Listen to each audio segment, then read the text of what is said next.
Hi guys, my name is Faith Wesson and I'm the founder of the In My Feelings game. Welcome to our YouTube channel. The In My Feelings game is all about helping people have difficult conversations in a healthy way that promotes collaboration, good relationships, and overall good mental health. So today we're about to dive into a topic that I think we all know too well, because at some point in our lives we have felt this way, whether it's in a professional or personal setting, and that is feeling invisible. Now, I know personally I've felt it in both settings, and I know how hard those feelings are to know that everything you're doing, you go and you feel like no one appreciates you. No one can see all the hard work you're putting in. It can be so discouraging and so hurtful.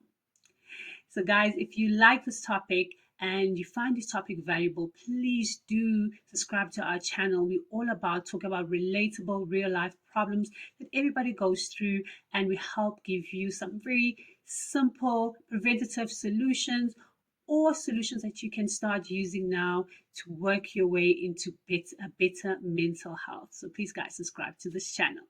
Now, back into the topic about feeling invisible. Like we said, it can happen in both your personal and professional setting.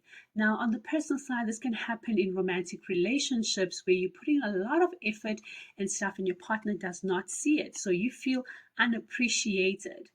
And sometimes maybe you're putting in effort in stuff that your partner does not value. And that's where the misalignment comes in. So they're not appreciative because it doesn't speak to their language of love. It doesn't feel like love that you are giving. So they do not value it because what you are giving, you're giving it from your own perspective because that's how you want to be loved. So you could be loving them the way that you want to be loved and not the way that they want to be loved. And so that mismatch might just be causing a lot of frictions and leaving you feeling invisible. And of course, with our kids, if you're a parent, especially when you get to the teen stage, it's really hard because teens are very self involved and they don't really show much appreciation at times when you do all the stuff and you tend to get a lot of door slamming, a few words, and you always think to yourself, what's the point? Why am I doing this? This child is ungrateful. They're not showing that they appreciate my hard work and everything I'm doing for them. They're always arguing with me. So you can feel invisible because at that stage, when teenagers are also wrestling with their self identity, they can become a little insensitive unintentionally because they all about themselves, and that leaves you out in the cold and can be interpreted as feeling invisible to them. And of course, extended family. As you know, some of us have very tough relationships with our parents or with our moms or our dads. And so, whenever we go into, whenever we go into those family settings and have discussions with them, they're never really easy. And you feel like they still don't see you, even though you've grown up and you're an adult, your parents still don't see the woman that you are or the man that you are, and they're still a little bit critical of who you are. So you can still feel invisible in that situation as well.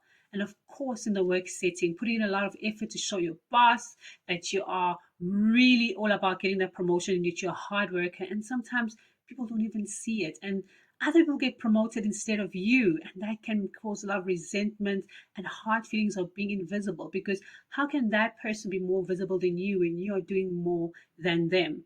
And once again, that could be just because those people are more vocal and they don't mind taking that credit of what they're doing, even if it's a little bit. But for you, you feel like your boss should be actually paying attention and seeing that you're making a difference. You don't need to shout it out from the rooftops that are making a difference. They should see. But sometimes in those situations, being vocal does help you become more visible.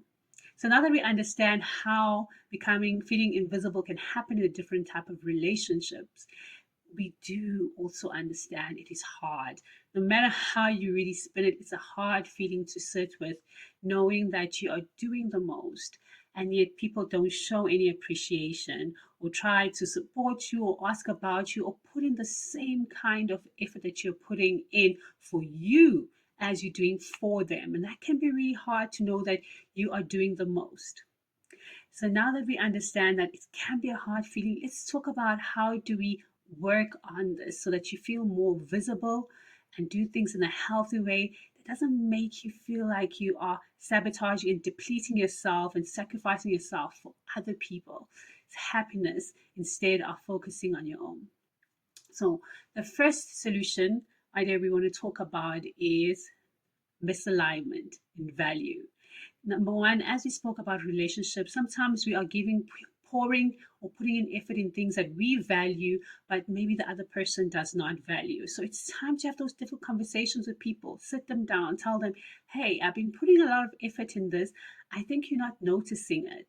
Do you not appreciate it? Get the honest, brutally honest answer from them. Do they appreciate it or not? And if they say, no, I don't, because I'd rather you do this and that. Now you know in the future that that is what they value the most. So this way, you stop putting in effort in things that will not get you that appreciation. But if you still want to do them because you find that it's nice to do those things, do it for yourself and not the other person then. It works much better and there's far more less heartache in that as well. So if you are that person, it's time to have that difficult conversation. And the second idea and solution is be vocal, especially in the workplace. Like you have those one-on-one meetings with your boss, or if you get a chance to just have a quick chat of 5 minutes with your boss when they come in, tell them about the exciting things you do. Tell them about those ideas you have. Tell them how you've made impact in this area and that area. Be vocal. Be your own advocate, your own cheerleader. Let people know what you're doing so they can know you're actually doing those things. They won't know unless you tell them, because people have other things on their mind. People are actually involved. They think about themselves more times than you can imagine, more than 90% of the time. So if you want to get into their headspace, you need to be more vocal. You need to be in their face in a good way, not in a really stalker way, but in a good way, letting people know that, hey, I'm doing this and I'm very excited about it and I love doing these things. And then your boss will notice. So that is the only way to really get into your boss's face and make him notice you or her notice what the work that you are doing. And then thirdly, really sometimes, we can pour into people and still they don't appreciate it for whatever reason it may be. And this is why I think it's so important that if you're doing something for somebody and you have this expectation that they should be appreciative, you're actually going to disappoint yourself. And I think in some sort of small way, it is self-sabotage, because you're doing the things with an intention of receiving some sort of validation. And that never really works out well, because people are not always as receptive or as giving when it compliments. So if you're going to do something for somebody, do it because you love doing it for them. Take the happiness, take the outcome of that as the feel good for you. Enjoy and fall in love with the process that you're doing good for somebody else. And them validating you at the end is just a nice to have, but really you're doing this because you want to. And you're not expecting a thank you. You felt that you need to support them. You need to do this because it's something that's within you. It's who you are. And you enjoy the process. It does not take anything away from you.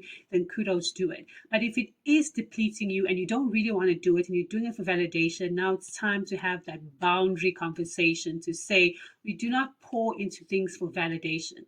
We do things because we want to and we are capable of doing those things, and we have the time and the resources to do those things. And if you don't, it's time to draw a hard line to say it's time to take care of your mental health, because what you're doing does not serve you and it certainly does not reward you in any way. So what can you do that is healthy and aligned to who you are and helps you become a good and better person and still do good for other people without depleting you? So guys, these are our tips for feeling less invisible. You can start doing them from today. It's simply conversations and a bit of reflection to help you get right on track and feeling good about yourself and protecting your mental health. So guys, please don't forget to subscribe to our channel.